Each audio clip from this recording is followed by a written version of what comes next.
Okay, so you love Reignbreaker, right? Who doesn't? That perfect mix of strategy, action, and just the right amount of just one more run. It really nailed that addictive gameplay loop. It did. So for this deep dive, we're serving up a feast of 9 roguelikes that'll scratch that same itch.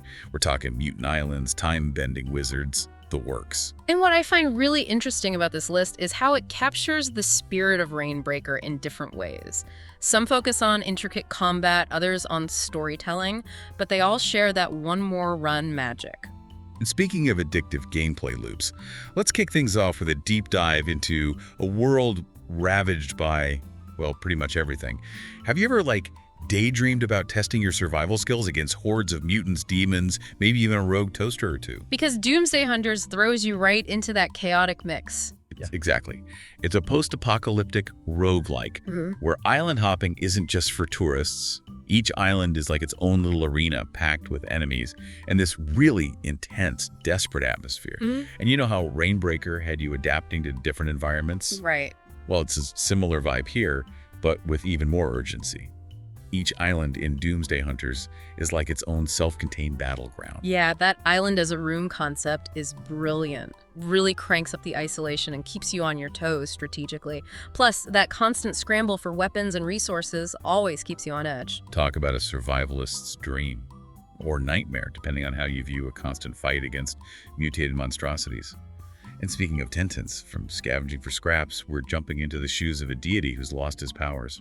Talk about a rough Tuesday, right? Can't imagine a worse way to start the day. This is Reignbreaker, and it taps into that classic mythology that always gets my blood pumping. You play as Susanoo, a god who's been stripped of his powers by the 8-headed dragon Yamada no Orochi. Oh, I know that one. Nasty piece of work. The worst. And guess whose job it is to clean up this mess? That's right, yours. You've got to reclaim Susanoo's lost powers, master his combat techniques, and save the poor soul he's sworn to protect, Kushinada, from becoming Dragon Chow. Talk about high stakes. No kidding. And for those who love a good story woven into their rogue-like adventures, Reignbreaker absolutely delivers. It's not just about surviving each run, it's about reclaiming your honor, proving yourself, and fulfilling your destiny. There's something really compelling about that narrative hook. Gives each run a personal touch. It does. And from epic showdowns with mythological beasts, we're switching gears to something a little more constructive. If you enjoy Reignbreaker's strategic combat, but wouldn't mind flexing those creative muscles, Blocky Dungeon might be right up your alley. Imagine this. You're not just exploring a dungeon, you're building it. Now that's a twist. Right. Like a roguelike had a baby with a dungeon building sim. You're guiding a brave little knight through this self-made death trap, block by block. But it's not as easy as it sounds. Remember those aha moments in Reignbreaker? The best. This game is full of them. You need to think strategically about your block placement to outsmart enemies, create death-defying traps, or, accidentally lead your knight straight into them. Hey, it happens. That's the beauty of it. That element of unpredictability is key. You can plan all you want, but Blocky Dungeon always keeps you guessing. Okay, but building dungeons not really your thing.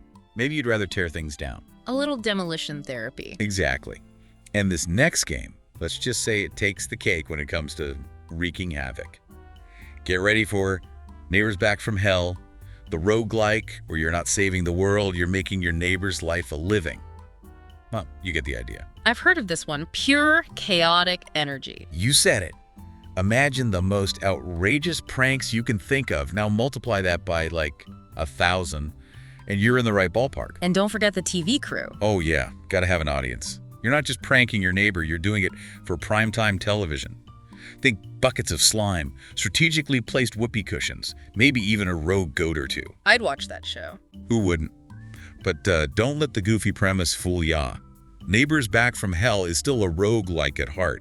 You need to strategize, avoid getting caught, and master the art of the perfectly timed prank. There's definitely a learning curve to maximizing your chaos. Absolutely. And speaking of chaotic, how about a game where death is basically a speed bump? Intrigued. Tell me more. Buckle up for Ocelot Sunrise, a sci-fi roguelike where dying is just another Tuesday. We're talking genetic mutations, constant evolution, and a world on the brink of collapse. Sounds intense. That's putting it mildly. Imagine a world where survival means pushing your body beyond its limits, embracing mutations, even the weird ones, to become something more. So each death makes you stronger. Exactly. Remember that feeling in Reignbreaker when you'd unlock a new ability and just feel unstoppable? Oh yeah. Ocelot Sunrise takes that feeling and cranks it up to 11.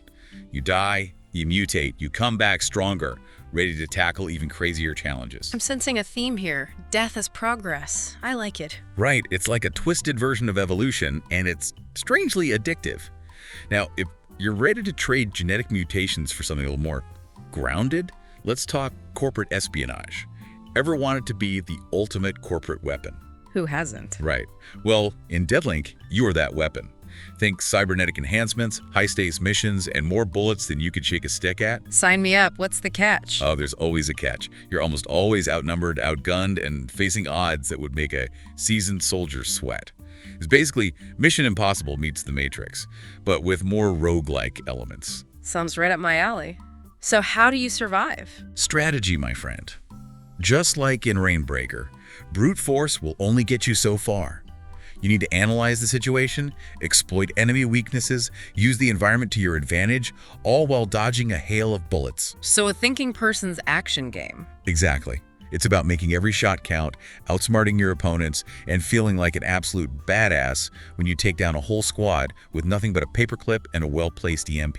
I am so there. Right. And if all that action isn't enough, Deadlink also weaves in a pretty gripping story. We're talking corporate conspiracies, double crosses, and enough moral ambiguity to make you question which side you're really on. Now that's what I call a good time. Right. And speaking of good times, or, well, maybe not good times, but definitely memorable ones, let's talk about a game that's not afraid to get a little dark. And by a little, I mean a lot. Enter Brutal Orchestra, a roguelike that's as visually striking as it is unforgiving. This one drops you into the shoes, or rather, bones of Nowak, a skeleton with an axe to grind and a symphony of pain to unleash. God, I love a good revenge story. Right, and Brutal Orchestra is all about revenge. You'll guide Nowak through these really nasty landscapes, think blood-soaked dungeons, creepy forests, the works, all to get his revenge. But here's the twist. You get to choose your path, and each path is color-coded to show you just how dangerous it is. I'm seeing a pattern here. Risk versus reward. Exactly. Do you play it safe and take the scenic route, or do you tempt fate and dive headfirst into the ultra-dangerous zones for a chance at some seriously sweet loot? Tough call. I'd probably end up lost and eaten by a grue. But hey, that's part of the fun, right? And the combat. Oh man, the combat is something else. Imagine summoning allies to fight alongside you, each with its own unique abilities and quirks. Now that's what I'm talking about, strategic team-ups. Nothing better than having a horde of undead minions to back you up. Right. And speaking of strategic team-ups, let's talk about a game that pairs high-pressure action with a dash of time-bending wizardry. Okay, you've got my attention. Time-bending, you say. Oh yeah, wizard with a gun. It's as awesome as it sounds. You're a wizard, you've got a gun, and time is literally falling apart around you. Talk about a bad hair day. No kidding. So what's the objective? Outrun the apocalypse? Basically. But instead of running, you're blasting your way through hordes of enemies with your trusty, magically enhanced firearm. And here's the kicker. You've only got 5 minutes to gather resources, craft upgrades, and basically turn your gun into a magical nuke before everything goes kaboom. 5 minutes? Talk about a time crunch. That's insane. Right. Talk about pressure. But here's where the time leap magic comes in. You die, no biggie. You just get zapped back to the beginning of a loop with all your knowledge and upgrades intact. So it's like a constant cycle of improvement. You learn from each run, get a little further, tweak your build, and eventually, boom, you crack the code and conquer the time-bending chaos. Precisely. It's all about strategy, resource management, and mastering that perfect loop. And last but not least, we come to a game that'll put your reflexes and strategic thinking to the ultimate test. Bring it on. Hit me with your best shot. Get ready for Ruins of Albion, a heart-pounding roguelike that's all about mastering a variety of weapons, dodging attacks like a boss, and unleashing devastating combos that'll make your enemies wish they'd stayed in bed. Remember how satisfying it felt to pull off those perfectly timed attacks in Reignbreaker? Oh yeah, nothing like feeling like an absolute combat genius. This game takes that feeling to the next level. We're talking melee combat, ranged attacks, elemental arrows, traps, you name it. It's a symphony of destruction, and you're the conductor. I like the sound of that. Right. And the best part, as you progress, you unlock even more abilities and upgrades, letting you customize your playstyle to fit your mood. Feeling sneaky? Go for traps and trickery. Want to unleash your inner berserker? Melee combat it is. So many options. It sounds like there's something for everyone in this list. Whether you're a diehard Reignbreaker fan or just dipping your toes into the world of roguelikes, there's bound to be something here to pick your interest. Could have said it better myself.